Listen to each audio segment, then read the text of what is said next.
we are going to have a study entitled Marriage and Family Planning.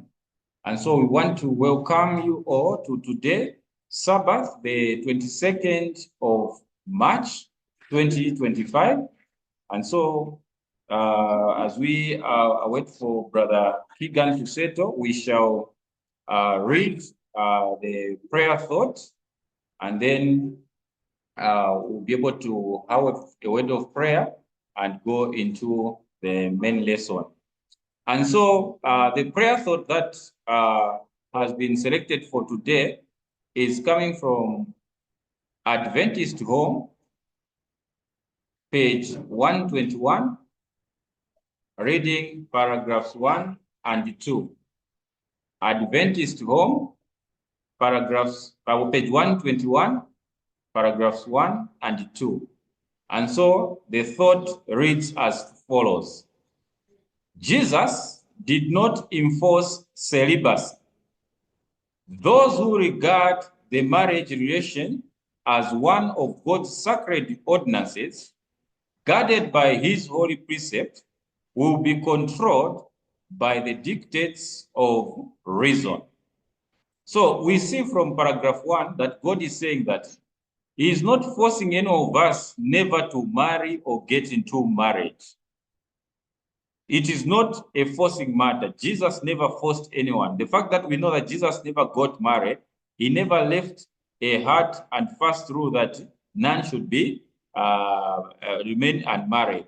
So he says, those who regard the marriage relationship as one of God's sacred ordinances, guarded by his holy precept, will be controlled by the dictates of reason. So we see that once we continue to regard the ordinance of marriage, we should be guided and controlled by the dictates of reason. And then paragraph 2 says, Jesus did not enforce celibacy upon any class of men. He came not to destroy the sacred relationship of marriage, but to exhort it and restore it to its original sanctity. He looks with pleasure upon the family relationship where sacred and unselfish love bears sway. So we see that on the contrary, like we see other churches or denominations saying that those that lead the church should remain unmarried, that is not what Jesus came to teach. So we see that he never enforced celibacy on any class of men. He never said, if you are a priest, you should not marry, or if you are a deacon, you shouldn't marry. And no wonder you see that even in the Bible, when it is looking at the offices of the people, it says, a deacon must be a man of what? One wife. An elder, the same thing. The pastor, you see that he shouldn't be double-tongued. So all these things show us that indeed, Jesus never came on this earth to enforce celibacy on any class. So if you choose to be celibate, that will be your choice. As Paul put it, that if you feel like you can do it, that is what Christ ever taught. So we see that Christ, here we're taught, he never came to destroy the sacred relationship of marriage, but to exhort it and restore it to its original sanctity. So this is what God is saying. So that at the end of the day, we understand and know that it is his pleasure to look upon the family relationship where sacred and unselfish love bears sway. So when we begin to produce or show the true sanctity of a marriage life, where our children, our fathers and mothers are living in a sacred way, and unselfish love is what they show forth, then it is the reason that Jesus came. So we just read that prayer thought on behalf of Brother Banda Keagan. So he's going to say a few words and then lead us into prayer. Okay. Okay.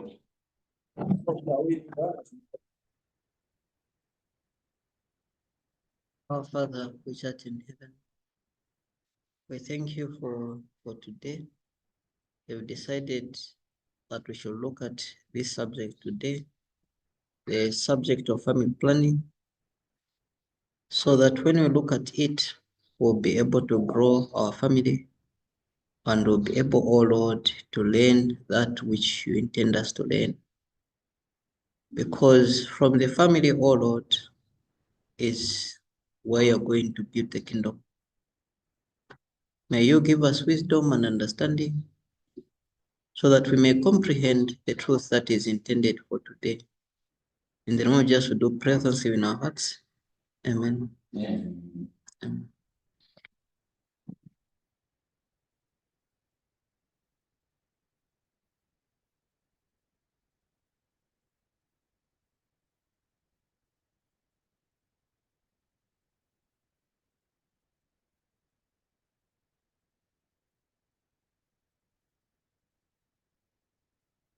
Yeah. So we begin the lesson.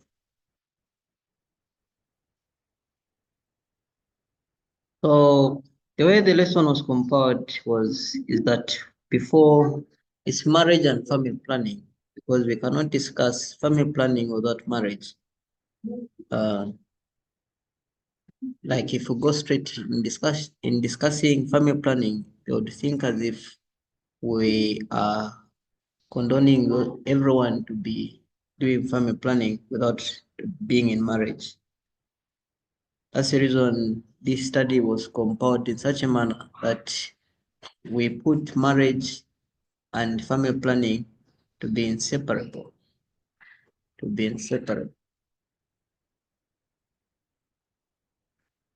the reason the prayer thought says that Jesus Christ did not enforce celibacy. Jesus Christ did not enforce celibacy upon any man. But we know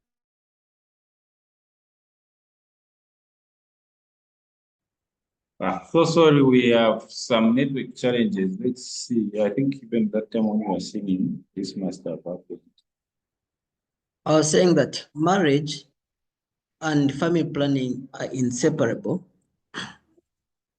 They're intertwined, so we cannot separate marriage from discussing family planning.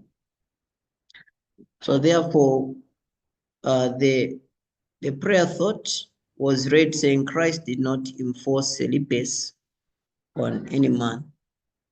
Then I was mentioning the point saying that women are not allowed to be celibate. Women are not allowed to be celibate. But males, yes, they can become celibate. The reason being is that a woman, she was cursed by the Lord when she sinned. She was told saying, your desire shall be upon men or upon a man, meaning that she's Nanarian movement is against those words which are spoken in Genesis, or the feminine, those that try to promote saying women should not marry. They are against the Bible. Okay, because it was part of the case which God cursed a woman. We know what sin she sinned, and that the Lord warned all of them, and the woman was warned saying that she should not wander away from the husband. But she decided to wander away, and Adam left the wife. And what happened? Discover that the wife was tempted through cunning by Lucifer or Satan. And the temptation, we know it, was because she wanted to become like God or gods, like Lucifer himself. Then even when she ate, she felt a vivifying power of becoming high elevated, like boss attitude. Okay. And because of that, God made her a base. She became lower than a man, and her desire was to depend on a man. Today, a woman is lower than a man because of the act she did in the Garden of Eden. So you have to understand that one. That's the reason when God is going to select 144,000, God is going to elevate again women to put them at the position they were. They were equal with a man. Okay, but today, women, they are lower than men and they are not allowed to be celibate. You have to understand this one. Okay. Any comments on this one? This is straightforward. Unless you were widowed, okay, you can remain to be single, but not when you are not widowed.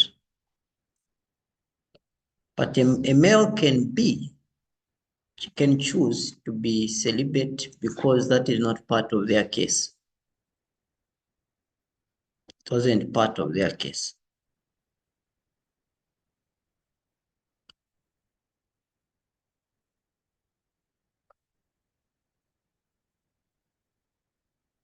So the purpose of this lesson is to show the natural family planning according to the Bible in marriage. Is to show the natural family planning according to the Bible in marriage. Before I discuss this marriage, I have to discuss the pivot or the core of this lesson. I did not add it. I think I have the notes here. Therefore, we're going to begin with the, discussing what comes first between the egg or the man. What came first? What came first between the seed or the man? Or what came first between the chicken and the egg?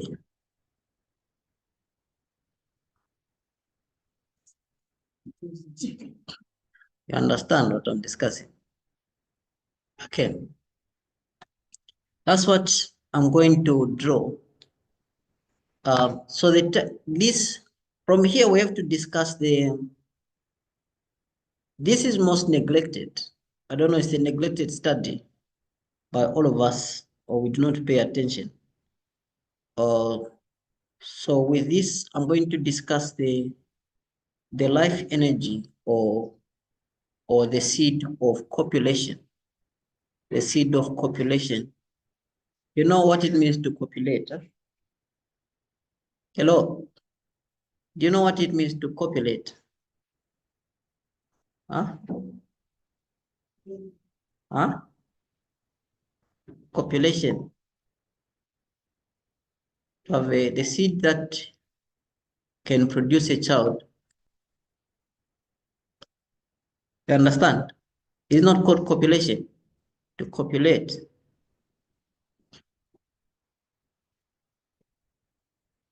So let us begin to discuss in that phase. Before I go there, let me here.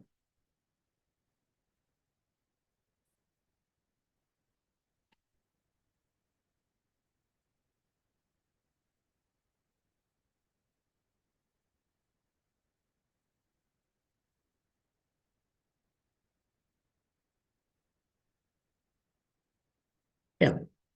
So let us begin with the Leviticus 15, verse 16 to 18. You can open the Bible. You look at Leviticus. You can open Leviticus 15, verse 16 to 18.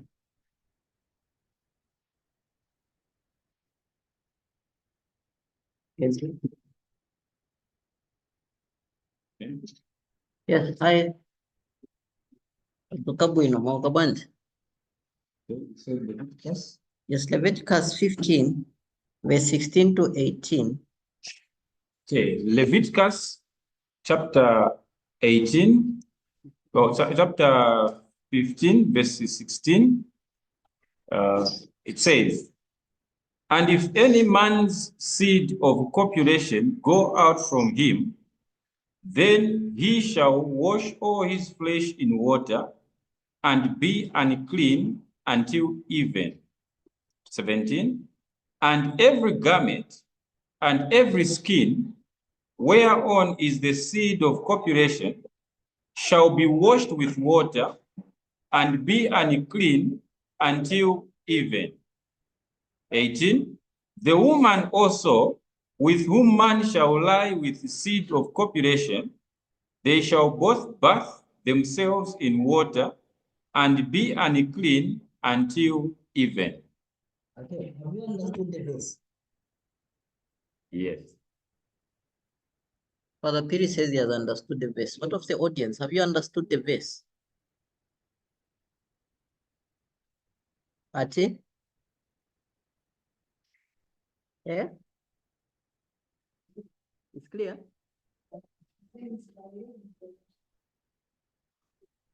Nishiza kupita guide study. Let me reread it then.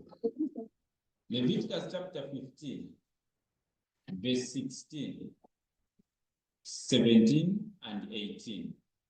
The Bible says, and if any man's seed of copulation go out from him, then he shall wash all his flesh in water and be unclean until the even.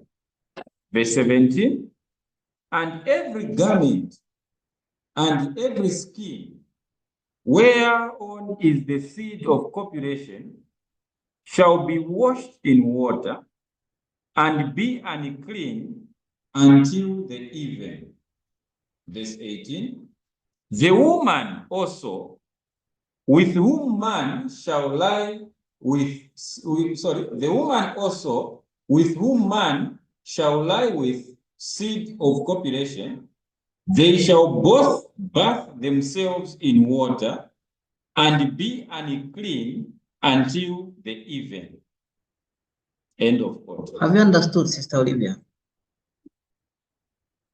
Yes.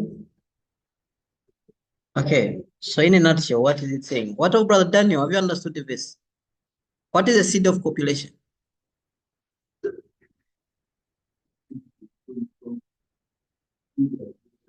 Ah. And the woman is less, and that issue is have faith in blood. So put for 7 days, and so even the test her, so they can clean into the people. All the fight there, so she just knows somebody who is sick. And then she get for a bath. Brother Daniel, you have to be closer. And what you are discussing, what you've brought, is parallel to what we've read. In verse 19, it is discussing the issue of blood. Verse 10, verse 16 to 18, it is discussing the seed of copulation. Or should we just say that sperm? Sperm. It is discussing sperm. Say that if a man has sperm come out of his body, he should wash himself, his clothes, and he will be unclean up to the evening of that day that he has allowed just the steam of the sperm from his body. And then he's saying that if he sleeps with a woman, he releases the sperm in the woman.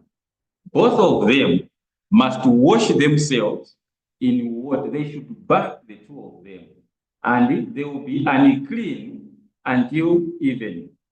So what we are looking at, or what the Bible is telling us, is this: that the sperm of a man, whether he is alone and it comes out, he will be unclean, and he needs to wash himself as soon as he notices that he has that. And so also when he sleeps with a woman, the same happens. Both are unclean and must wash. I think that's the gist. Yes, it's clear, because even when we were taught by our culture was there saying that if you have intimacy with your wife, you should make sure that you bath, because when you go out in the field, you understand those cultures where it says that you will receive a case when you go out after having intimacy, or you release the seed of, you release sperm. We apologize, we lost connectivity, and so we thank God that at least we have the other way of connecting. And so we are back at it. So we were just from reading Leviticus chapter 15, verses 16 to 18. And so Brother Keagan Banda was about to make a comment in relation to traditional stuff that we pass through. Yeah, so you can go ahead, brother. Okay. I don't know where Brother Christopher left. I mean, where we were cut. Brother Christopher, what was the last word you hit us? As soon as you started talking about the traditional teaching. Okay.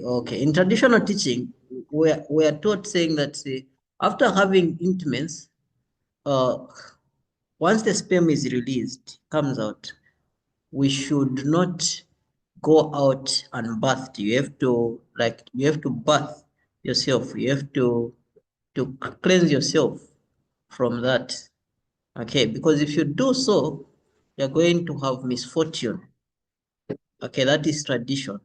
But the Bible there, if you follow the Bible and make the Bible as a textbook, we see that the Bible has taught us saying that when the seed of copulation falls on our garment or on our skin, or when we have intimacy that it falls on your partner and you, we should make sure that we bath, then we shall be unclean, okay, until the evening.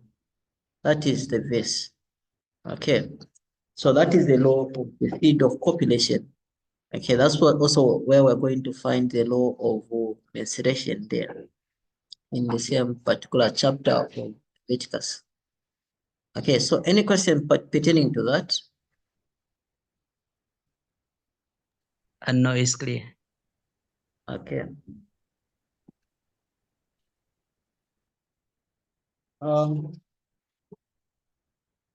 So we go there, we go from, we go to what reference is this one? It is Solemn Appeal 82, paragraph 1. Solemn Appeal 82, paragraph 1.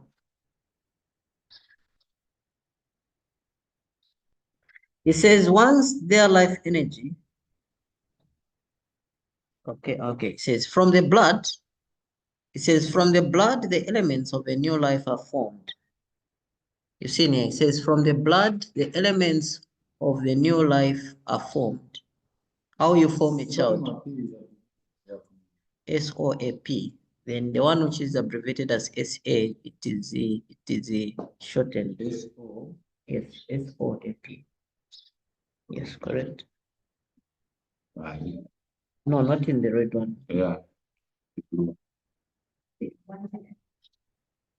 Hello? You Solemn Appeal, page 82, paragraph 1. 82, paragraph 1. You have it?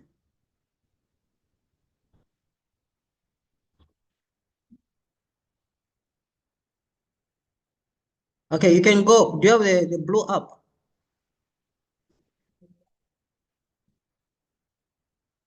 It says, have you found it? Yeah. Just say the same, SOP, then 81. Just do space, SOP, then space, 82. 82, paragraph 1. Just like this.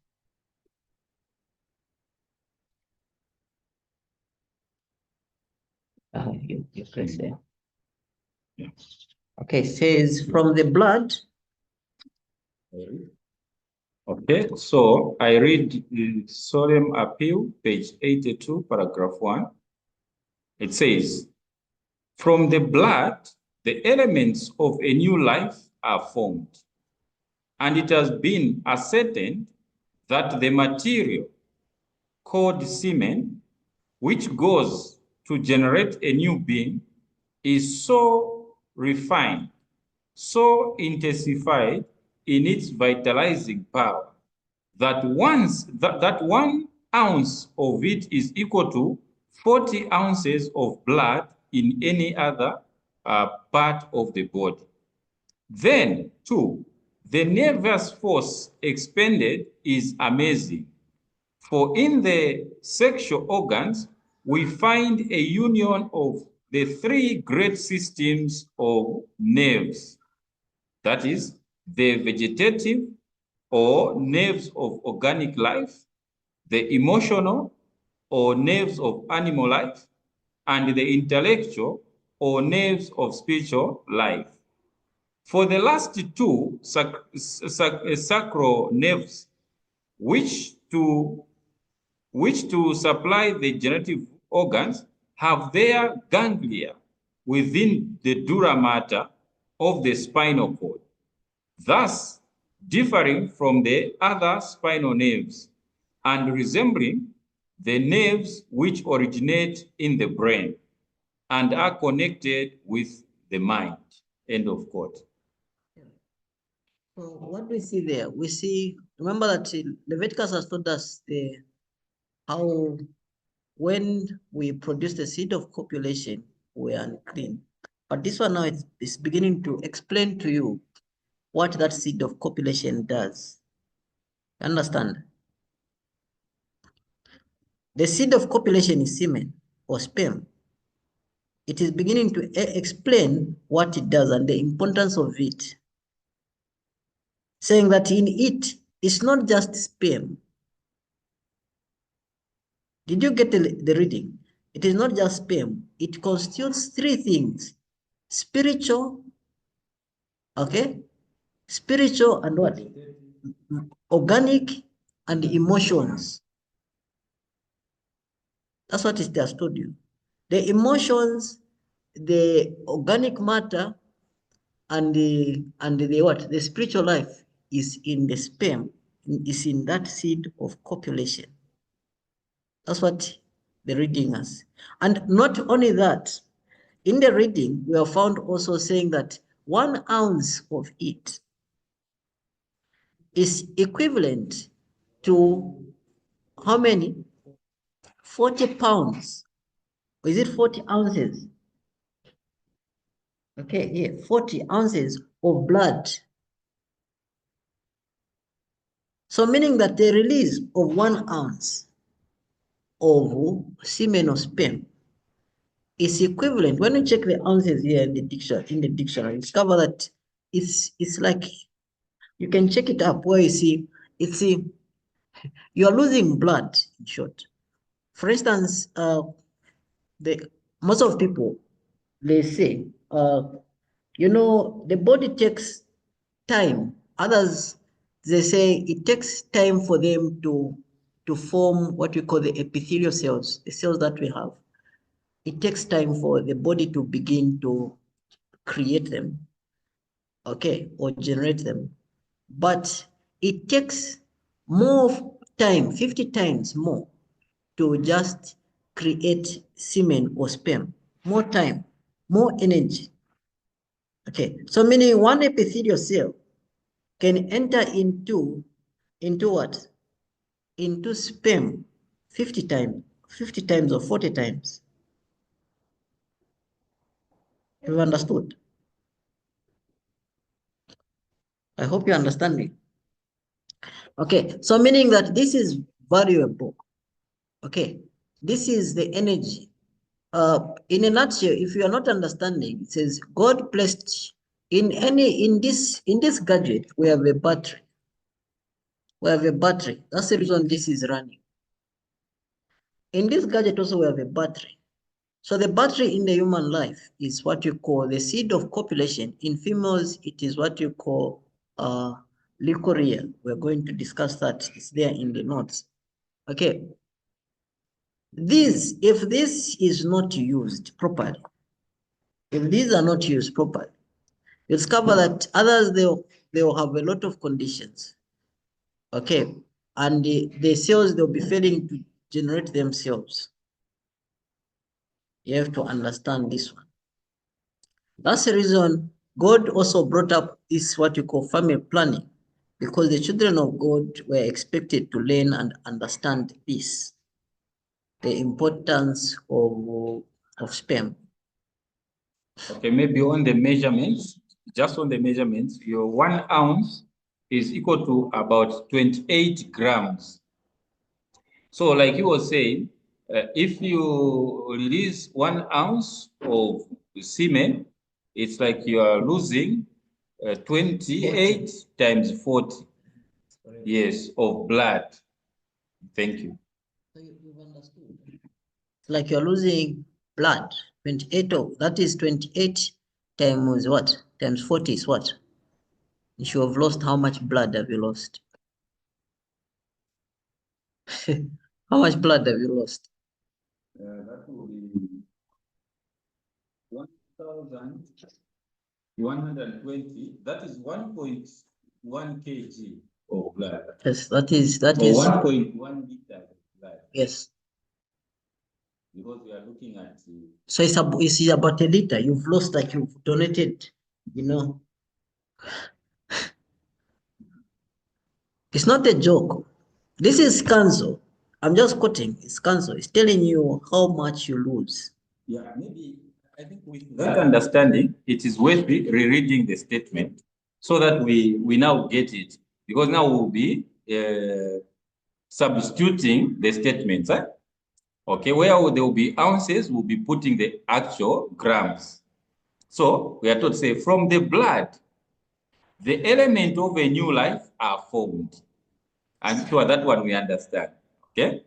And it has been ascertained that the material called semen, which goes to generate a new being, is so refined, so intensified in its vitalizing power that 1 ounce or 28 grams of it is equal to 1.12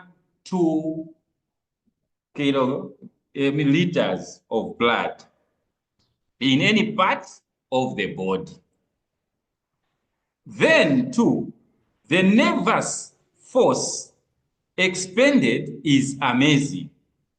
For in the sexual organs, we find a union of 3 great systems of nerves: the vegetative or nerves of organic life, the emotional or nerves of animal life, and the intellectual or the nerves of spiritual life.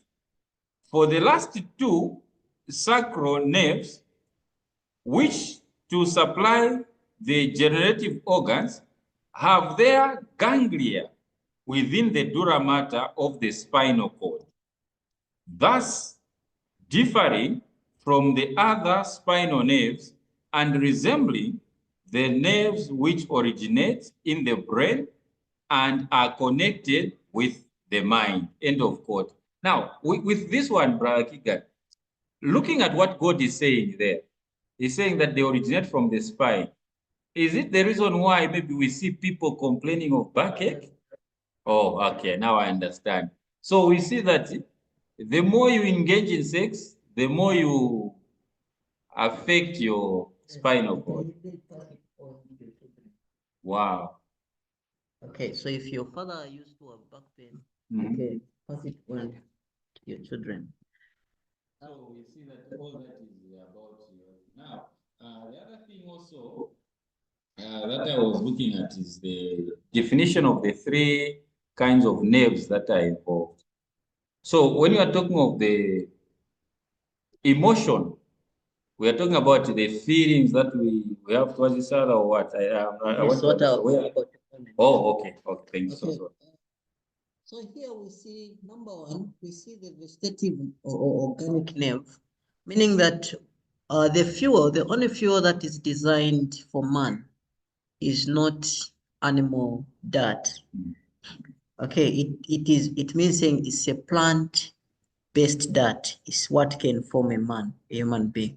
So if you are consisting on meat, meaning the person that you're going to form is not really going to be natural being. Understand? Because it tells you saying, even from the sperm, what is supposed to be produced is organic matter, vegetative nerve. Okay? And that's the only fuel for man. It is what? The only fuel for man, designed for man, it is plant-based. That's what we learn from there. Number 2 is that emotions. We know emotions, there are 6 basic emotions. There's what we call anger, fear, surprise, disgust, and sad, and happiness. These are what? Our emotions. Okay. The anger is there for a purpose. Christ felt angered when he was here, remember? Okay. There's a purpose for anger. There's purpose for fear. Animals, they fear. Surprise, Okay, disgust. There's a lesson called disgust, saying that we're disgusted to eat meat. Human beings are not designed to eat meat, because once you give them or they see blood, they faint. We've seen nurses or doctors that they've gone for attachments, then they see blood, then they faint. Okay.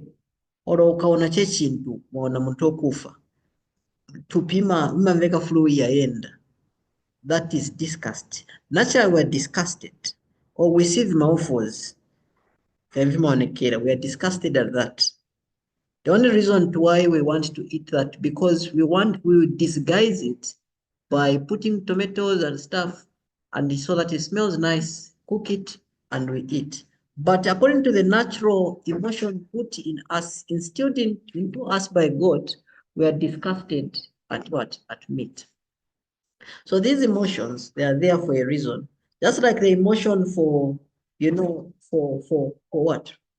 For fear. Fear, it will make you to either run or fight. Huh? Yes. It's there for a reason. Okay. Sadness also is there for a reason. Happiness. Okay. And the happiness it depends to what is happening or you're going through in your life. These are very important. Then the other one is intellectual. Intellectual, which we call spiritual, because intellectual and spiritual are inseparable when we're discussing the mental faculties. That time when Sister Olivia was saying to expand your mind, last time when we were discussing. Okay, so for us to expand or to be expanded, we have to read the Bible, then we get sanctified by it. Okay, and also likewise, your children are going to have the intellect that appreciates the word of God. That's on the part. Have I answered? Yes. Okay.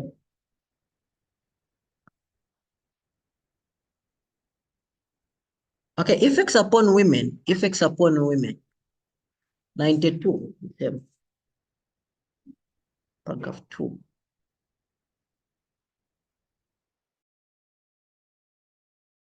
That was page 92.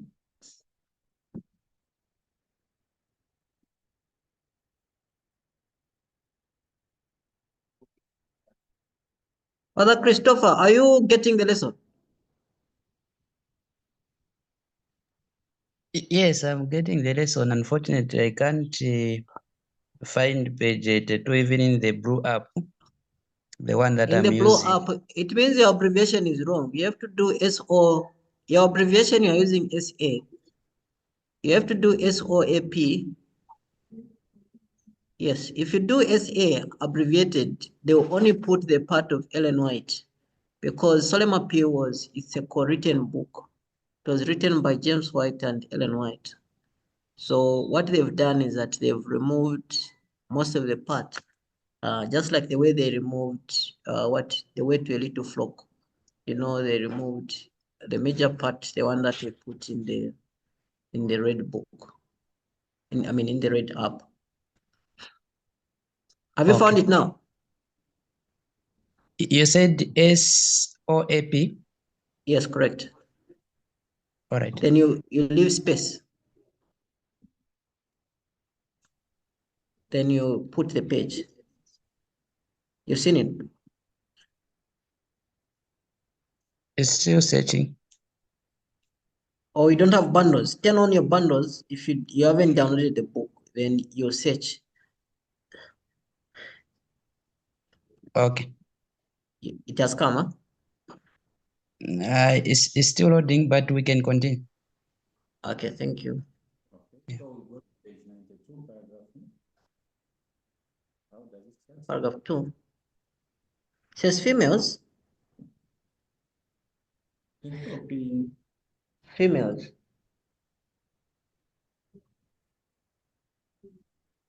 '92. 92. Paragraph 2, huh? Yeah. Oh, okay. Okay, it says females, although they do not lose semen, induced by this habit, a discharge from the vagina, which proves a terrible drain upon the system. This discharge, called leukorrhea or white, is often the beginning of the most dreadful and fatal disease or diseases. It is the precursor of congestion, inflammation, ulceration, tumors, and cancers of the womb. It is very frequently induced by other means aside from self-abuse, for it follows in the train of all sexual abuses and is often present as the result of inherited weaknesses. It is exceedingly debilitating and sad as it is nevertheless true that our American women as a class are almost universally afflicted with this exhausting loss.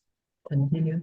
The best blood of woman as well as man goes to the generative organs for the purpose of forming the new being. And if it is lost by this constant drain from 1 million women, who can estimate how much lower we stand in consequence of this, both as regards physical and mental conditions, than we might have done had the life forces of our progenitors been preserved intact. Okay. I hope you are getting the quotation. Most of them are self-explanatory. I think you're wondering, saying, did we have such quotes in cancer? You know, cancer tells you saying that telechorea, just like the way we discussed the seed of copulation or semen or sperm, also cancer discusses what? The discharge of females, saying that it is equivalent, the effects that the sperm does also is the same to do with what? To do with women. Okay, because how God does is that the best blood, well, once you eat food, the best blood goes to what? It's intended to form a what? A new being. Okay, just like when you learn, saying when a woman is pregnant, discover that the best nutrition that you are eating, it is reserved for what? For the babe. You can be a child, you can be losing weight, but the child, the child has to gain. Yes, the best is going to generate a being. So likewise, when you are eating, the best is reserved to form, in case you want to form a new being, is it reserved to the reproductive organs, okay, of either male or female. That we should understand. That's what council wanted us to understand. The devil has studied this, and that's the reason today the world is mesmerized by sex. The devil wants to destroy everyone. Remember also the devil studied it at the Bapio. You remember Bapio? Balaam. Yes. Remember that one? Where he said, okay, the only way we can defeat this is by practicing sorcery, by making them to sleep with the dead. And once they sleep with the dead, they may go now to sleep among themselves. Remember when they started now sleeping, the children of Israel were attracted to go and get the women Okay, remember that time? Yes, when Phineas killed the man, and God promised him, saying that you will select the priest from your lineage. Remember that one? The devil knows that that's the loophole. Okay, the only way. So if you do not understand this, you say this is rubbish, then you will not understand, because God is interested. That's like we learned in the symbolic code, say preaching came, it is a secondary thought. Because how we're supposed to do, we're supposed to raise Christians through what? Is my obligation, my duty, to Christianize my what? My family. Not muzanga abwera kuni preaching ina kuli mwenani. Wana wanga. I'm on preaching it. It means I didn't do my what? My part. Okay? That's how God was intending. But the reason to why and again they're still producing children. They are making the task to be even hard. You have to go there and convert other people, other people's children, yet their father and mother were the ones who are supposed to convert them. Understand? But this lesson tells you it is beyond that. You have to begin before you even have a child. That's the lesson, is bringing before you even have a child.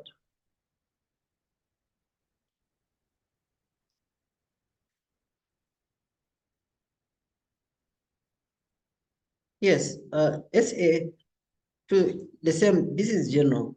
SA Solemn Appeal, 204. You can also find it from your what? Your red one.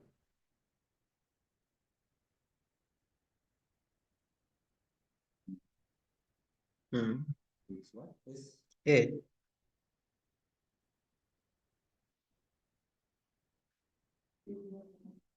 Yes, is it there?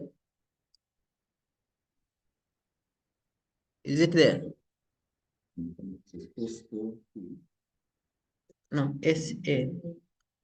It's not there. SCA 204. It's not there. You are saying SCA. SA. SAP. No, SA. There's SOP. Yes. Or SA 204. Not, let me confirm from No, page not found. So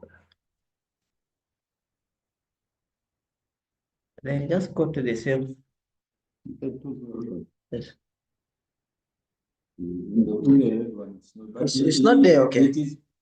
Let's see if it is even there. It is there, SA. Yes. So meaning they have removed the page. I just want to open it on its own. Okay, so actually it is not there. Say it's not there. Let us. No, it is. How to open it? You don't go by. No, the page is saying it's not there. Yeah, what you do is you don't open it using. Oh, the page is not there. Actually, the last page is 180. But okay. Maybe I think going by title, is it a female modesty? No, if it's not there, it can't be there. The page. What is the starting statement? It says, but great as is the evil. It's not, it can't be there. But great as is the evil.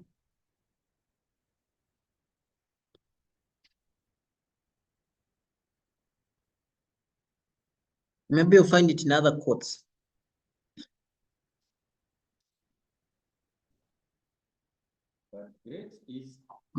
But great as is the evil.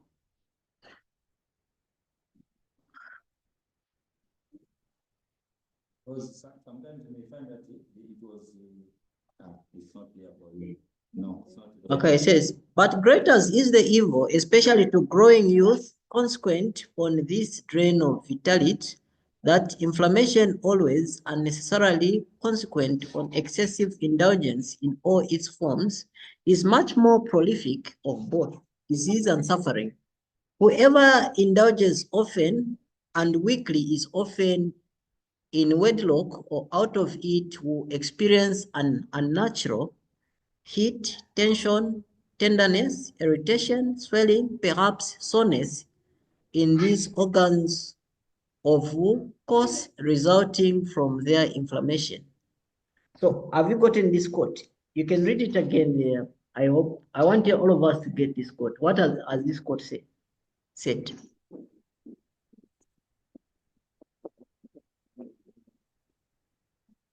You've forgotten the abbreviation of this one. Oh, it's the same. Oh. This one is abbreviated as this. So you do. As a person you advise to on another call. Your call is on wait.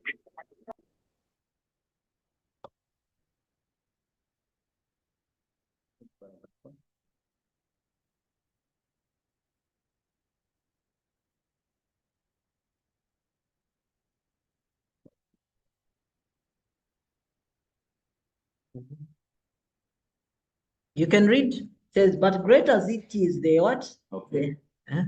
I read, but great as is the evil, especially to the growing youth, consequent on this drain of vitality, that inflammation, always unnecessarily consequent on excessive indulgence in all its forms, is much more prolific of both disease and suffering.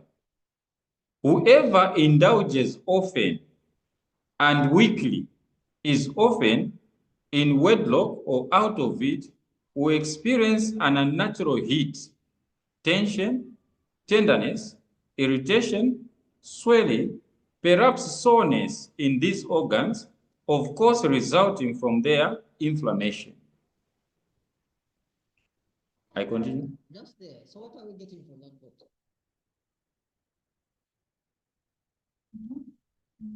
I think? Eh?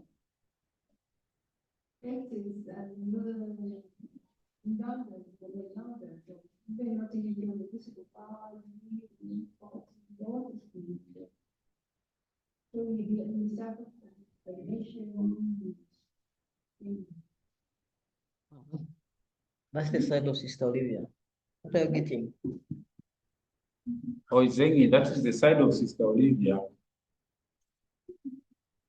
And what are we getting? What are we getting from the quote? Well, as we are vegetarians, we should be very sharp to get quotations.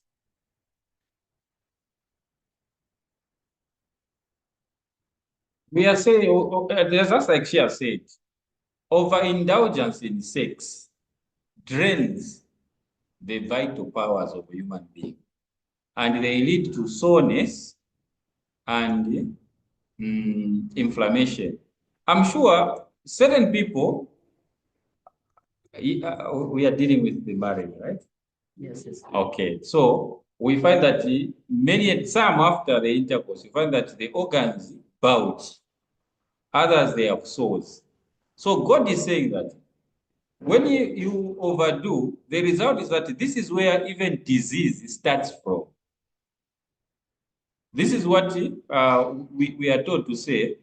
It will lead to all these other things, like here it is saying that irritation, swelling, soreness of the organs, and of inflammation.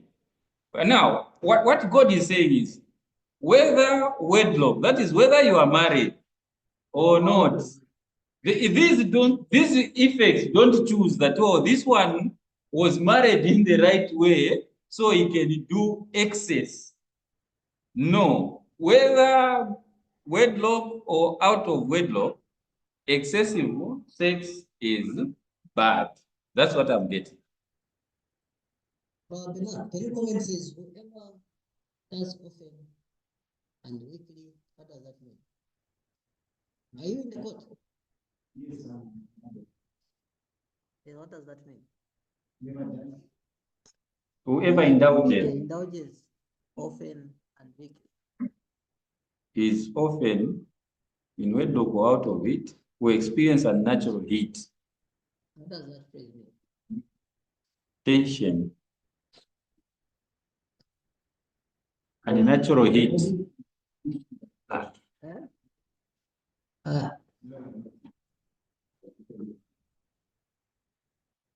It's saying whoever indulges often and weekly is often in wedlock or out of it, whether you are married or not, will experience an unnatural heat. Unnatural heat is desire for what? For sex. No, there's a natural E. You know, when I go deeper in this one, it tells you saying, even Ellen White even gives you saying those that indulge often, you see them every time their hand here scratching because they maybe hit here or they're feeling itchy here. She tells you saying you see them, their hand, that is cancer.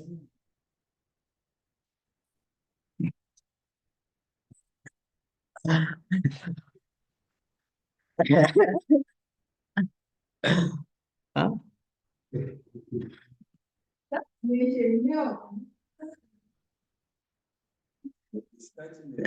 Yes, they'll be scratching the private part oftentimes because you see hitting up here, so their hand will be this. Because there are signs and symptoms for you to know. Ellen White gave us those signs. Okay. Yes, Brother Bernard, you can't comment on that one.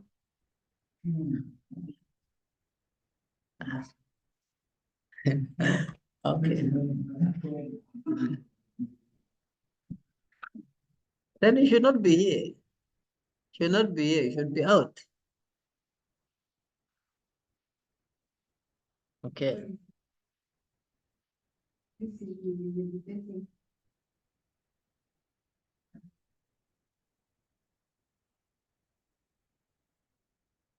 Okay, let me now go to it. This is 1131. So you've understood now the importance of the seed of copulation and the leucorrhea, or they call them ovum, or they call them oocytes. I don't know if that is correct. Or the whites. The whites. Because sometimes the cases we are in, or when women feel hard and nothing's happening, they will see that the white stuff come out of them. That is what he's saying, that when you lose that, you are losing a lot of things. And it is actually what he has been tempted to say, that is where the fine foods you have eaten have gone. So you are losing the best. So that one should be preserved until you are ready to form a new life. That is what God is saying. So in short, this lesson should be able to drive us to a point where we need to know to say, there is a time to produce sperm, and there's a time to produce the whites. We shouldn't be careless. And she said that, the court was saying that the people in America are careless. She gave the examples of women, said they are losing it anyhow. Meaning, when we learn this lesson, we will now preserve the semen. Because it is possible to have sex without releasing the sperm. And you are saving your vital energy. And also the woman can learn the art the same way without losing the whites. And both of you, the energies will not be expended but preserved. Maybe that's a, oh, okay. Okay, that is correct. Okay, I only know one man under the earth who teaches this. His name is Matang Chia. Is from Buddhism. He wrote a book, Secret Love. He says, actually, he learned it from the Buddhas. You know, the reason why they are monks and they live long is because they've mastered this. They were taught by their master, saying that for you to live longer, you have to preserve your what? Your semen. So he's dedicated this to teach, saying, even when you're having intercourse, you should not release, okay, You can only release when you want to form a new child. So he teaches, his dedication is just teaching on that one. I only know one. Okay, I don't know of any. But when I went into the spirit of prophet, I discovered that that's what council also is saying, because what we are quoting here is, I haven't even quoted from him, because when I go to quote from him is even beyond. It's beyond this. Him, he says, like the four seasons. He says, a spring, yes, we can release the sperm, what do you call, every 3 days, but in what do you call, summer and autumn, once per month. Then in a cold season, winter, you should not release that, because it's a time when even in nature, the tumor ants, they are trying to what?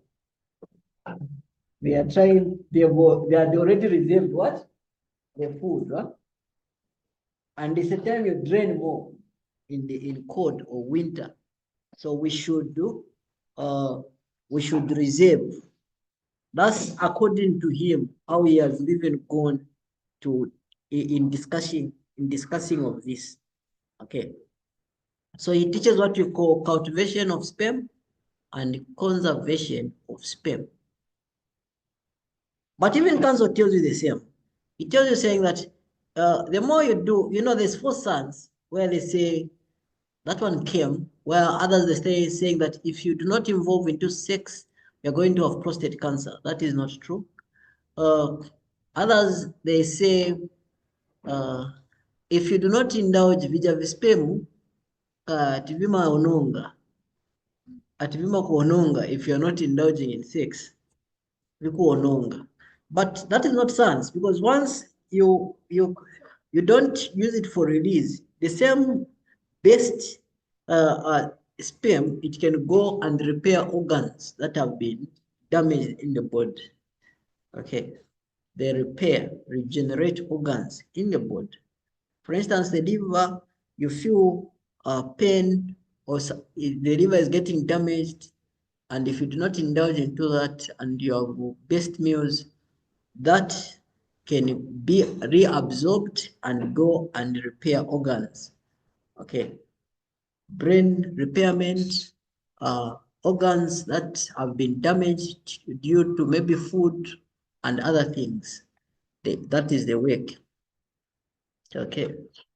That's the reason Ellen White was saying that those that indulge, they have diseases. Almost all, actually, they say it's like the cause of all diseases who indulge. We even read saying, when I'm gonna vimachan, vima cancer. We read there, vima cancer, ma ulcers,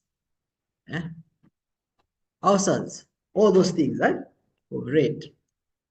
Even epilepsy, seizures, forgetfulness, most of the things. But let us now go. I wanted just to learn the importance of the seed of copulation. Then you understand family planning. Then you understand the reason why God had to outline family planning like that. Okay. Yes, Brother Masauso, you want to comment?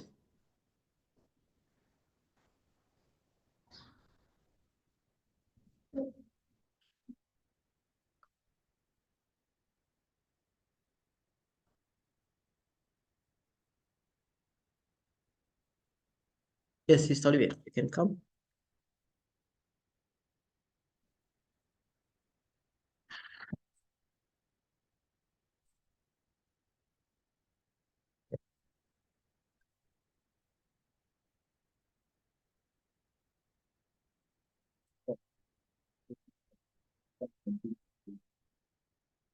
Thank you very much. I want to comment on the issue of excessive. Yeah. So it's very true that our bodies actually become sick, and these things, they are actually being experienced even today as we been given the counsel. So we see that normally people, they want power, power. They'll even go to an extent of taking energy drinks so that they have that power. And then one is because they don't realize what makes them mostly to not to have the power in bed. And so we are seeing that like we've been taught to say that it's not often that you can be mating, but only the time when it's the right time to.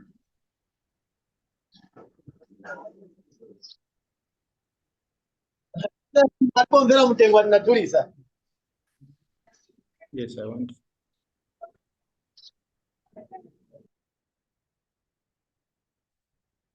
Okay. Yeah, it's only at the right time when you want to procreate, as in you're making a newborn. Or yes. So what I'm trying to put across is this, that good blood is what matters the most. And you find that this issue of like maybe others, they say that no, we go maybe about 6 rounds in the night and that. But you find that just one round, if your blood is perfect and all that, you meet the intended goal and you not have any problems. So we very much appreciate the lesson, and we pray that we'll continue learning and also help others out there, because we have seen that God's intended purpose from the beginning was that marriage should be a blessing and should be an enjoyable thing. And as we have seen that it has actually been, outworked by the devil. We see that many are the things that are happening today in the marriage circles. So thank God that you helped us so much, and we're going to help the people out there. Thank you. Okay. Thank you, Sister Olivia. And also, sorry, forget the issue of the bed sleeping separately, not until the time that you want to. Okay, yeah. Yes. There is also there in the code. In the code, is that code there in the code? You can have the symbolic code.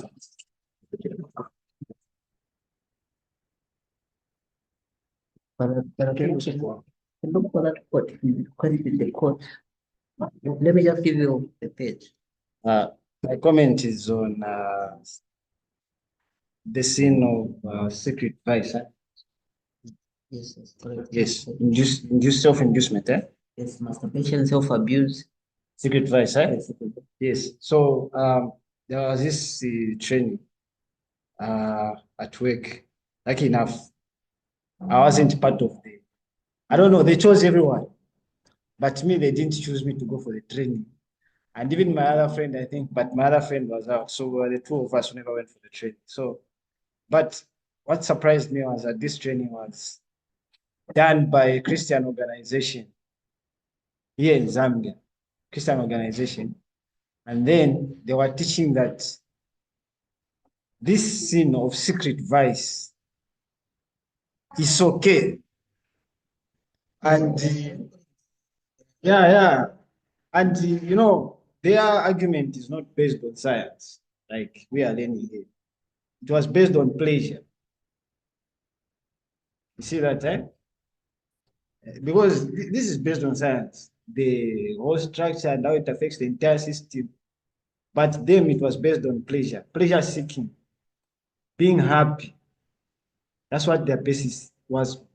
And it's the same argument that they have even for same-sex relationships. It's pleasure seeking. And that's what the devil is playing on, pleasure seeking. So it's not based on any science, but it's pleasure seeking. It's all the devil's efforts. That's my comment. Thank you.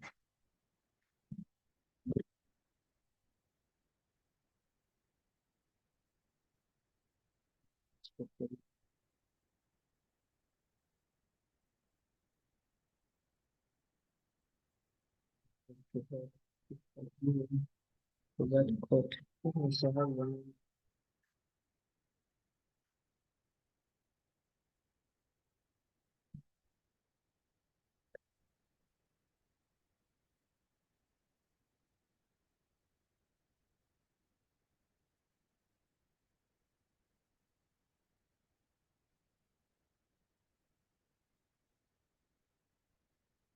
Okay, I'll find it. Once I find it, I'm going to give you. Let me just try to.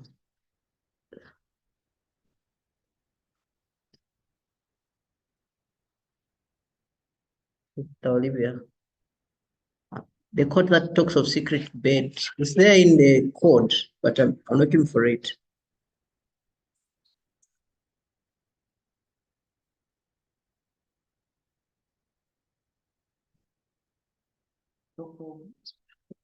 Separate beds. Separate. It's just straight. This.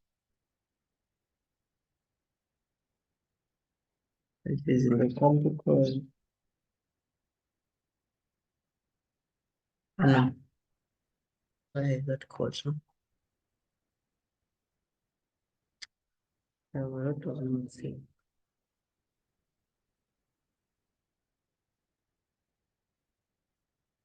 Found it. I don't know, maybe the other codes, but this one does not. Doesn't say it. It is actually commenting on that one for long hair, the one. Remember that it's a code that discusses the hair. Remember that one?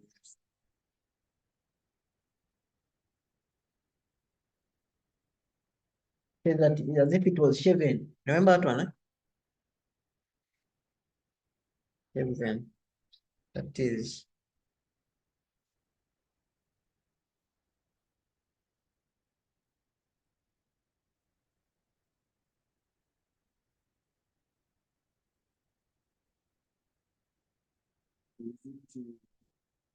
You'll find it. Number 15.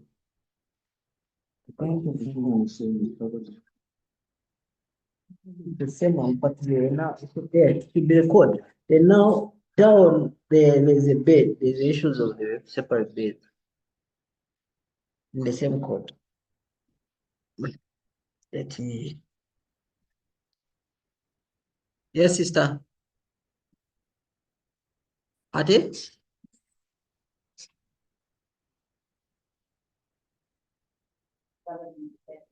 You can, I don't know. Maybe just for those going online. Can you go ahead? If I wanted to find out, like maybe it will be covered in the studies. I'm still behind. Like how often, how frequent they are we supposed to indulge the same acts? Is it when you just want to have a child, or the marriage life? How is it supposed to be done? Okay, thank you. That is the question from Sister Maureen. Okay, so people to comment on this one. We just go back to that quote. That quote answers the same, the one that I requested Bernard to comment. It answers, but if you learn Mantang Chia, you discover that if you manage, if you can have sex intercourse without releasing, yes, it's very possible. Yes, it's very possible. Yes, it's very possible. It's very possible. No. With females, they know that is, without females, they know, because we've heard people saying that one has not made me experience orgasm. So meaning that oftentimes a lot of reports come saying women, they don't experience orgasm, meaning they did not expend or release, okay, that energy which they did not release. That's what it means. Are you getting me? What I'm saying? I'm saying it's common among women. Women actually are known inexhaustible. they cannot be exhausted when it comes to sex. Women, they say that they don't, someone picks up, someone picks up, it means that Swanachai releases the energy. But now with men, this one, it is difficult, but it's not impossible. Understand? So there are men that once they learn this or they practice, they will not be. But the problem comes with females, because females, they don't feel nice once they see their man and they haven't come. Understand? They say it's like you haven't had. You understand? That is the problem that comes. Eh? So you have to no, no, it is possible, just like it is possible for males. That just like it's possible for a male, for females, it's also possible for males. I had one case.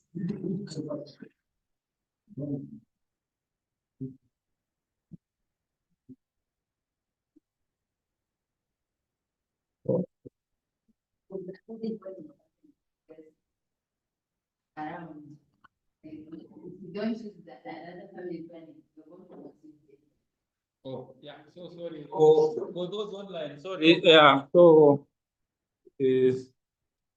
yeah, you can now start your statement. Okay, I was saying I thought it's impossible for a man not to to engage in sex and Not to not to release because of what is happening. Maybe it's because of sin.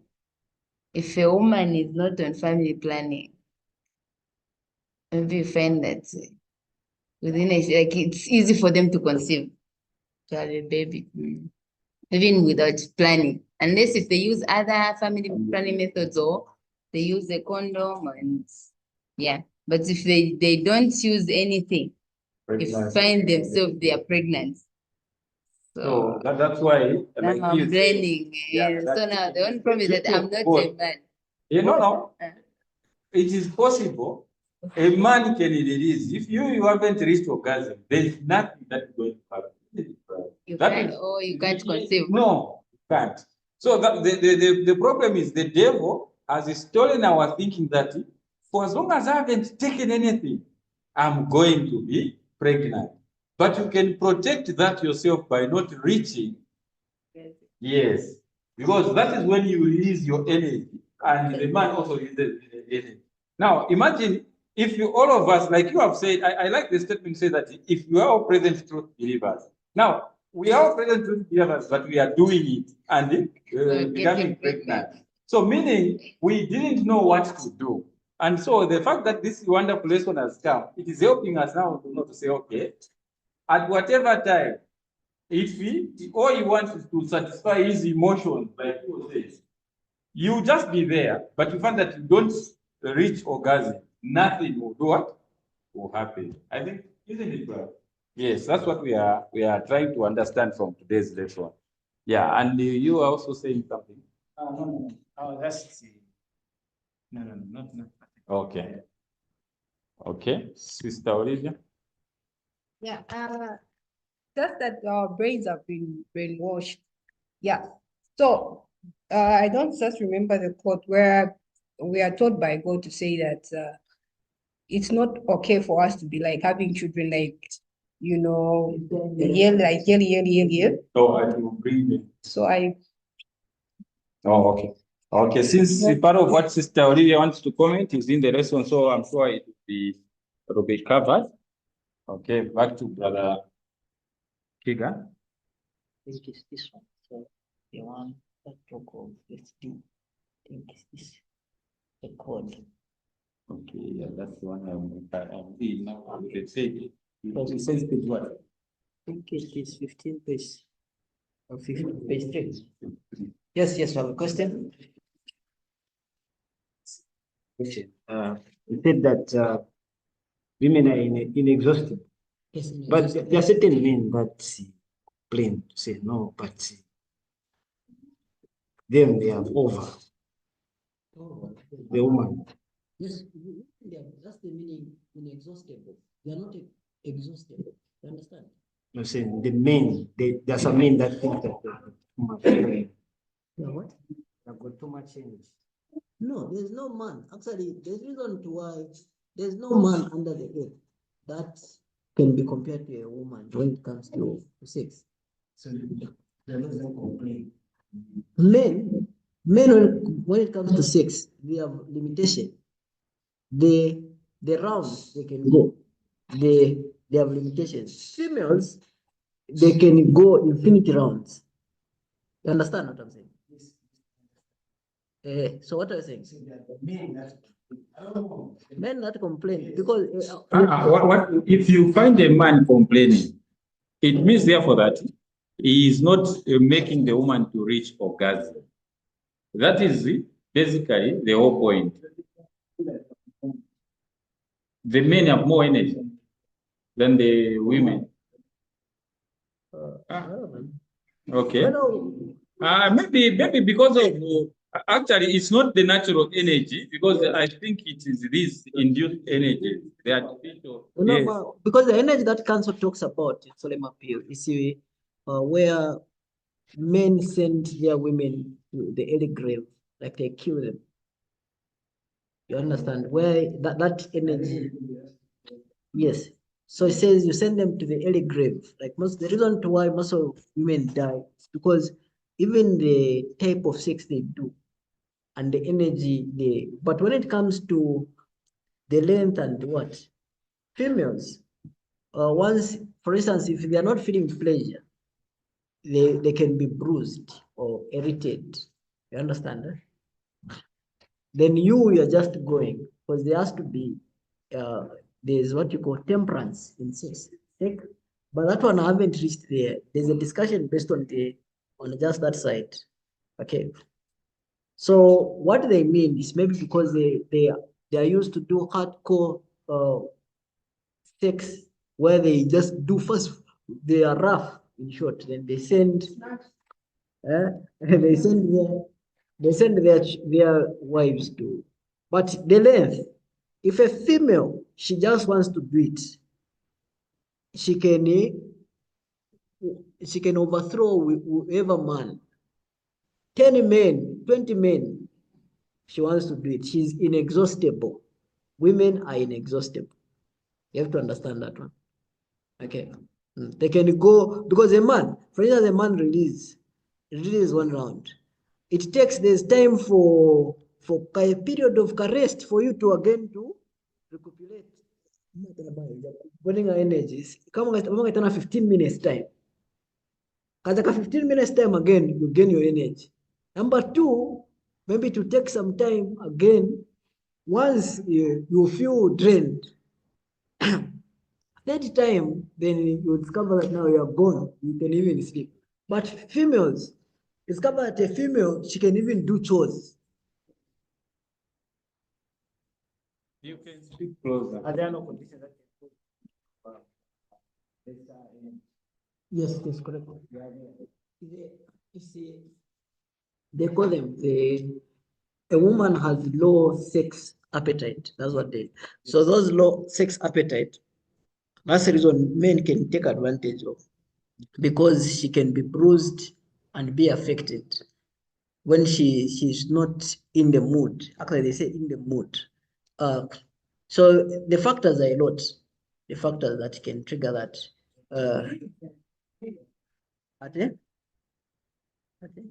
What was it? Yeah, because some men, they may take advantage. There are some men that take advantage, for example, like you are saying, and then they do such a power, like extra. They do some extra affairs. Oh, why do men have? Yeah, because it's common. Most men have got extra fear. Yes, but that does not mean. No, that doesn't mean. Yes, but that does. They are just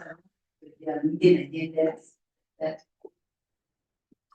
For the discussion, you just start condition.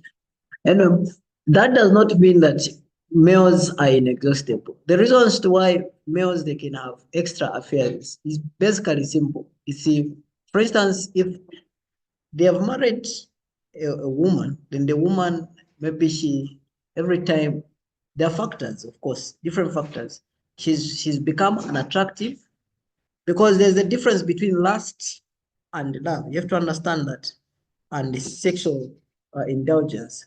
So if you've married a woman, then a woman she's dressed modest, then another woman she's dressing in a lustful way. Men, they are prone to fall into that. Okay. But that does not mean that after they have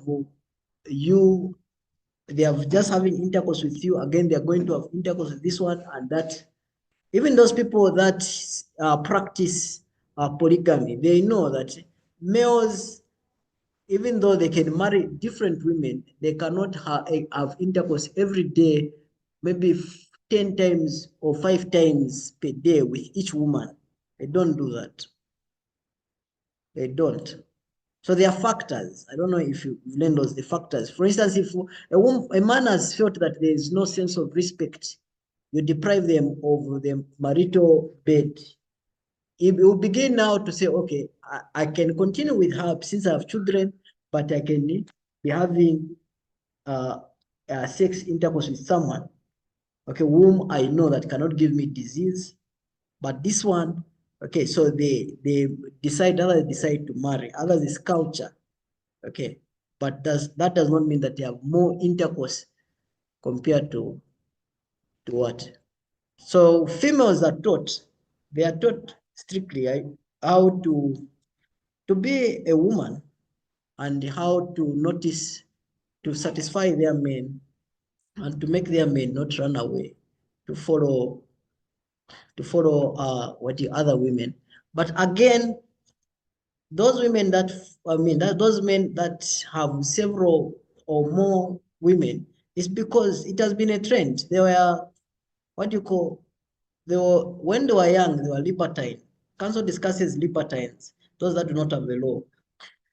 They have sexual intercourse every time they want to have. I think you know of such. They're like they are demonic men where they want to have more. It starts when they are young, okay, and they think as if when they marry, marriage will prevent that trend. Council says it will actually worsen. They will begin to be looking for other other women. Okay, so those things are there, but that does not mean that males are inexhaustible compared to what? To females. You have to understand that one. Okay.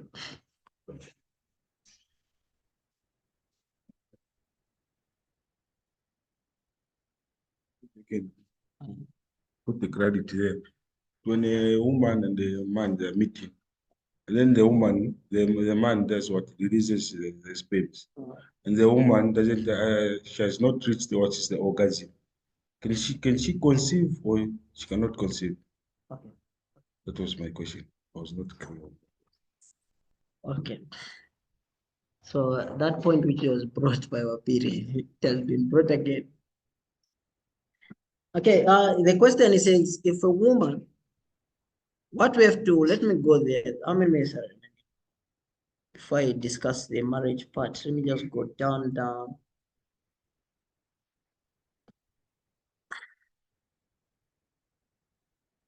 Yeah, I'll be honest with you.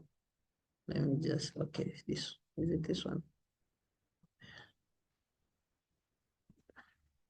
Okay.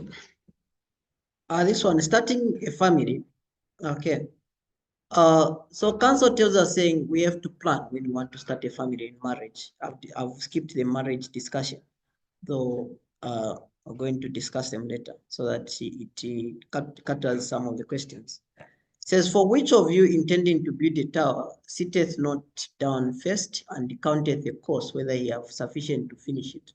So here it tells you saying you have to plan before you do what? You you do something or you have a child. Okay. This is Luke 14, verse 28. Then Judges 13, verse 13 says, and the angel of the Lord said unto Manoah, of all that I said unto the woman, let her beware. Let her beware. The angel said, let her stand prepared to resist temptation. Her appetites and passions are to be controlled by principle of every mother. Sorry, to be controlled by principle. Of every mother, it may be said, let her beware. There is something for her to shun, something for her to work against if she fulfills God's purpose for her in giving her a child. Okay, so it is saying that we have to be beware. For instance, the appetites, because females when they are pregnant, they tend to be craving. They crave, actually they say, cancel the intemperance that you're going to practice in pregnancy is what also the child is going to be like. So if you're eating in a regular way, your moods, attitude, and temper, all of them are going to pass them to your child. If you are drinking liquor and other things, all those things are going to be passed to your child. Okay, temptations, all these. Okay, your passions, that's what counsel is saying here. So we should follow the story. Judges 13, verse 13. Also CD, Counsels on Deaths and Foods, page 219, paragraph 1. Okay. So it says the mother who is a fit teacher for her children must, before their childbirth, form habits of self-denial, self-control. For she transmits to them her own qualities. You understand? She transmits to them. She transmits to whom?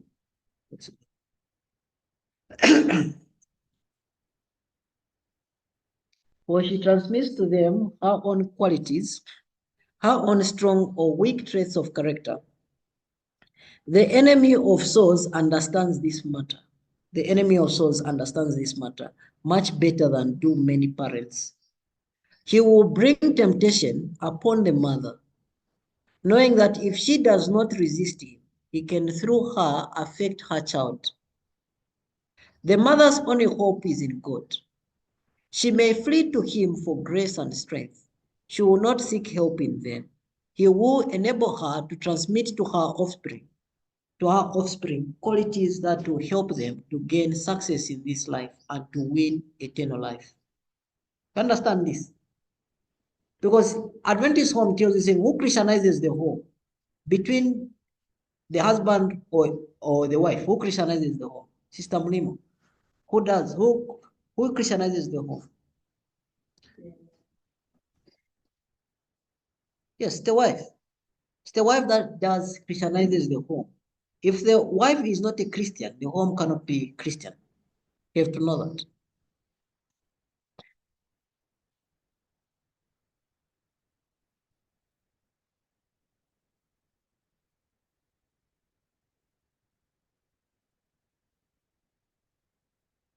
Says the effect of prenatal influences is by many parents looked. How is still connected? Okay. The effect of prenatal influences is by many parents looked upon as a matter of little moment, but heaven does not so regard it. The message sent by an angel of God and twice given in the most solemn manner shows it to be deserving of our most careful thought. In the way spoken to the Hebrew mother, God speaks to all mothers in every age. Let her beware, the angel said, all that I command her, let her observe. The well-being of the child will be affected by the habits of the mother. Her appetites and passions are to be controlled by principle. There is something for her to shun, something for her to work against if she fulfills God's purpose for her in giving her a child. If before the birth of her child, she is self-indulgent, if she is selfish, impatient, and exacting, these traits will be reflected in the disposition of the child. Thus, many children have received as has a birthright almost unconquerable to tendencies to evil. See, they receive this as birthright. It's like from the mother. But if the mother unswervingly adheres to right principles, if she is temperate and self-denying, if she is kind, gentle, and unselfish, she may give her child these same precious traits of character. Very explicit was the command prohibiting the use of wine by the mother. Every drop of strong drink taken by her to gratify appetite and endangers the physical and mental and moral health of her child and is a direct sin against her creator. This is TSDF, page 30, paragraph 9 to 31, paragraph 2. Okay. Then others, they do what you call unholy practices in the bedchamber. Okay, unholy practices in the bedchamber. Adventist Home 124, paragraph 3 says, what is the result of giving loose rein to the lower passions? The bedchamber, where angels of God should preside, is made unholy by unholy practices. And because shameful animalism rules, bodies are corrupted, loathsome practices lead to loathsome diseases. That which God has given as a blessing is made a what? A curse. Okay. Excess in sex, Sister Olivia. Sexual excess will eventually destroy a love for devotional exercises, will take from the brain the substance needed to nourish the system, and will most effectively exhaust the vitality. You see now? No woman should aid her husband in this work of self-destruction. No woman should aid her husband. Nekuliba bamuna wanga soma nifikizapo. Bamuna wanga wale mafasti. Yes, no woman should aid her husband in this work of self-destruction. She will not do it if she is enlightened and has true love for him. The more the animal passions are indulged, the stronger do they become, and the more violent will be their clamors for indulgence. You've seen how it begins. Let God-fearing men and women awake to their duty. Many professed Christians are suffering with paralysis of nerve and brain because of their intemperance in this direction. This is Adventist Home 124, paragraph 4 to 124, paragraph 5. If parents in past generations had, with firmness of purpose, kept the body servant to the mind, and had not allowed the intellectual to be enslaved by animal passions, there would be in this age a different order of things or of beings upon the earth. And if the mother, before the birth of her offspring, had always possessed self-control, realizing that she was giving the stamp of character to future generations, the present state of society would not be so depreciated in character as at the present time. This is 2 SM, page 431, paragraph 4. 2 SM, page 431, paragraph 4. 4. It says, if parents in past generations, says it is not pure holy love which leads the wife to gratify the animal propensities or inclinations of her husband at the expense of health and life. If she possesses true love and wisdom, she will seek to divert his mind from the gratification of lustful passions to high and spiritual themes by dwelling upon interesting spiritual subjects. It may be necessary to humbly and affectionately urge, even at the risk of his displeasure, that she cannot debase her body by yielding to sexual excess. She should, in a tender, kind manner, remind him that God has the first and highest claim upon her entire being, and that she cannot disregard this claim, for she will be held accountable in the great day of God. This is Adventist Home 126, paragraph 3. Okay, sex during pregnancy robs the unborn child of its nutrient. Okay, like what we discussed, saying, okay, if she experiences orgasm during sex, during pregnancy, she will rob the nutrient which is supposed to to form the newborn child. But the fetus or the child that is in the womb. But today, the world is teaching saying, kukosesa mwana, you have to have intercourse during sex. Oh, sorry, no. You have to have intercourse during pregnancy. That's what they are doing.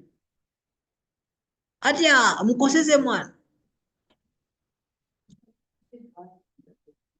Kosese mwana. But even the Bible, when you look at it, this one, what's the name? Oh, what's the name of this one? The father, the earthly father of Jesus, what was the name? Joseph. Yes, Joseph did not have intercourse with Mary. It says Joseph did not know Mary until she gave birth. Okay, let me read apart from that verse, because others they say they can debate on this one, on that one. Let us just read it.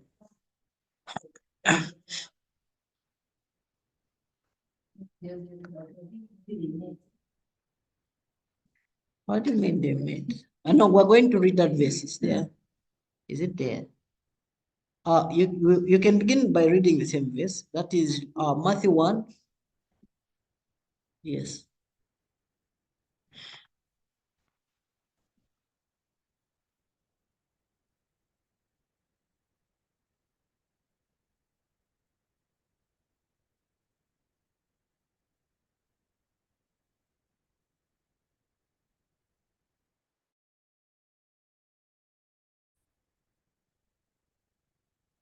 You've seen there? That's my last, so I don't know if it's 24. You can start from Matthew 1. Okay. Yeah, it starts start from the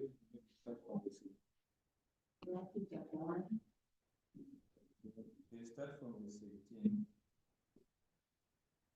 17. Okay, I read since I'm closest to. It says, the subtitle says the birth of Jesus. Verse 18 says, now the birth of Jesus Christ was on this wise. When, as his mother Mary was espoused to Joseph, before they came together, she was found with child of the Holy Ghost. 19.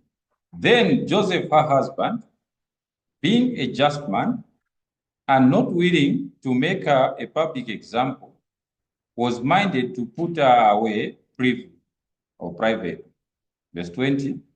But while he thought on these things, behold, the angel of the Lord appeared unto him in a dream, saying, Joseph, thou son of David, fear not to take unto thee Mary thy wife, for that which is conceived in her is of the Holy Ghost. 21. And she shall bring forth a son, and thou shalt call his name Jesus, for he shall save his people from their sins. Verse 22. Now all these things was done that it might be fulfilled, which was spoken of the Lord by the prophet, saying, behold, a virgin shall be with child, and shall bring forth a son, and they shall call his name Emmanuel, which being interpreted, God is with us.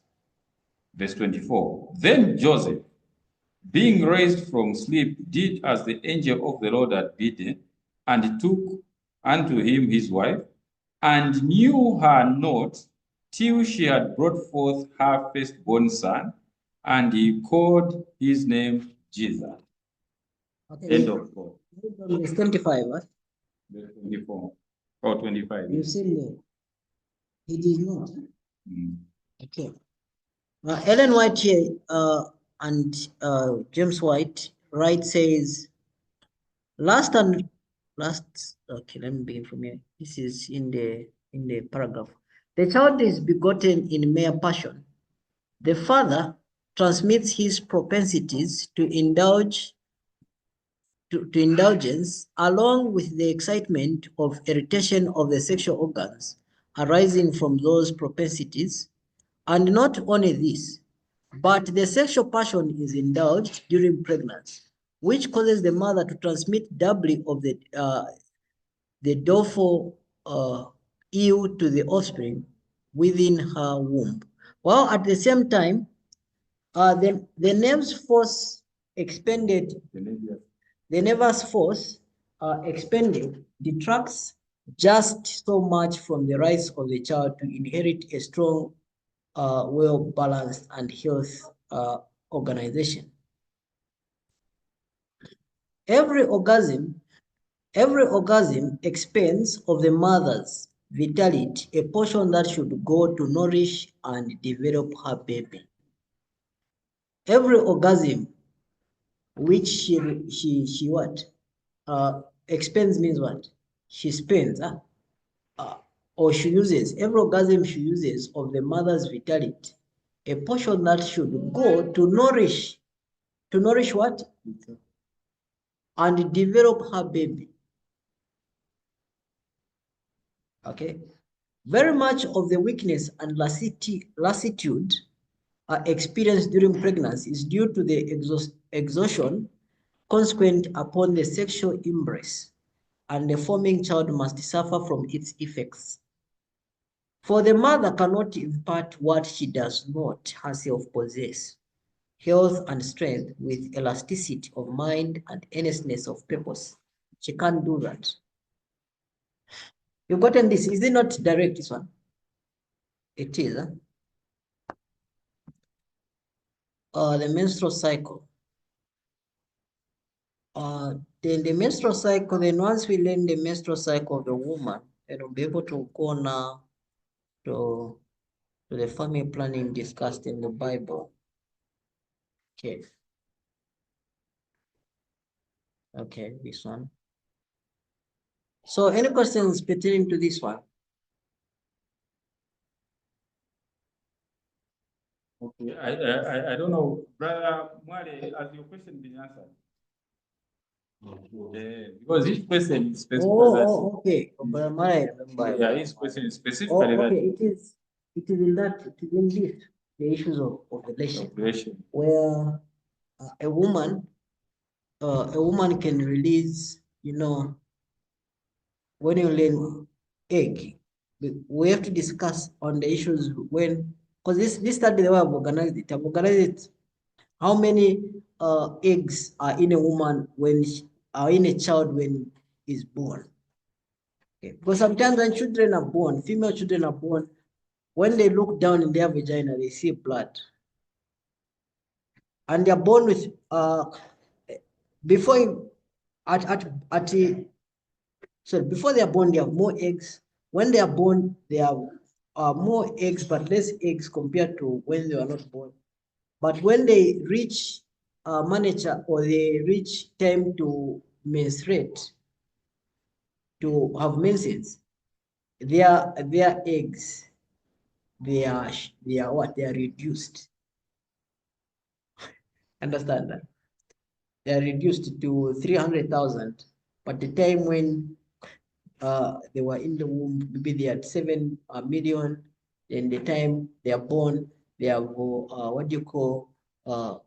million or 5 million.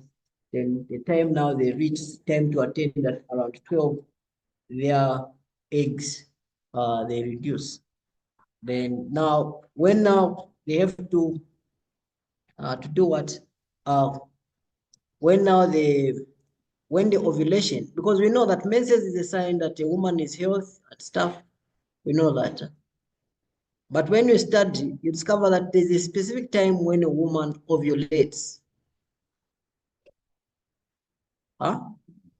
There's a specific time when a woman ovulates. I think going by that is basically where his question is. Because initially, when we were reading from Council, it was showing us that in order for the child to be produced, there should be the releasing or orgasm on both sides, male and female.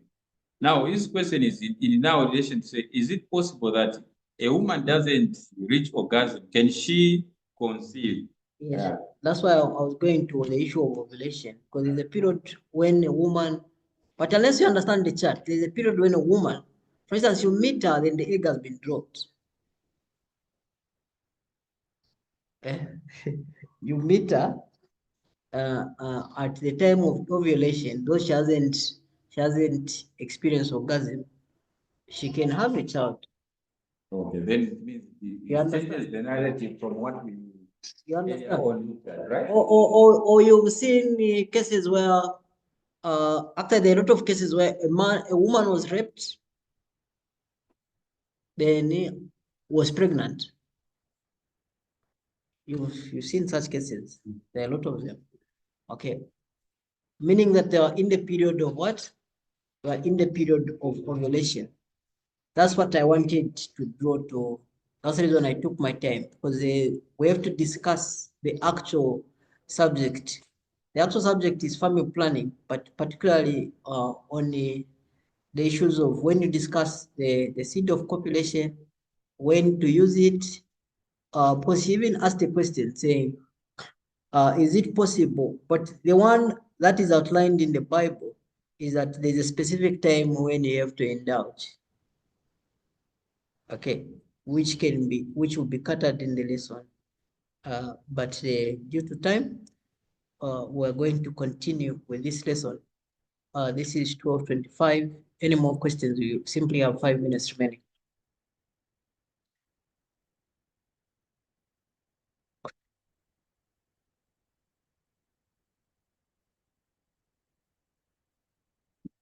Okay, it still takes us back to where we started from, especially when we are looking at SOAP. Is it page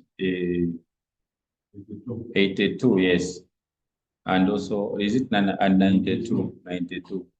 Yeah, where we saw that there are those wonderful energies that are reserved for the conception of it.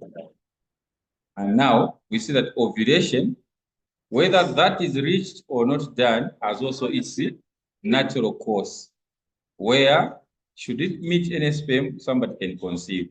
Because there you are seeing that if you don't expend those energies, according to what we read in the 92, it gives a different narrative. Like if somebody doesn't expend that energy, then conception cannot happen, because if both maybe the man or the woman, they control theirs, nothing can happen. It is true. But where a woman says, okay, I will not reach orgasm, but because he is more like desiring, okay, I will more like help the man.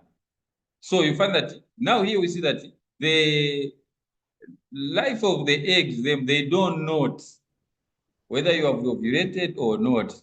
They have their natural course, yes.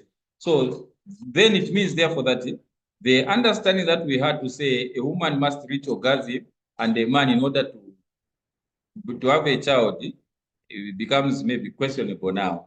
Because what we are now looking at is the ovulation period and what happens. Maybe that has more a bigger factor than what a female can do. Because yes, a man can help in that he can hold his semen and not produce. It is possible that that can be done without fertilizing the egg. It is possible. But where a man releases and then the woman doesn't reach orgasm as we thought earlier in the study, then that one is questionable until maybe we now come to the part of the ovulation. Then that's when we'll be able to put the two together and see how far it was. I think that's what Brother David was asking. And so, oh, Daniel, sorry. Yes, I'm sure that is what we'll be able to look at. Thank you so much. Yeah, thank you. Series. Okay, this is where our morning session comes to an end. I don't know if the Brother Banda, you have a question or a comment before we close.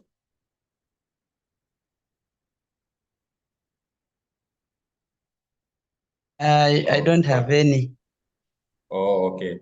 Yeah, Sure. sure. Maybe, I don't know where you are. Is it possible for you to close for us in prayer? Yeah, not really. All right, thank you. I see Brother Sure. Masa also has dropped off, and also there was the other one that I saw came on, but I didn't. Yeah. I'm in an open area, sorry.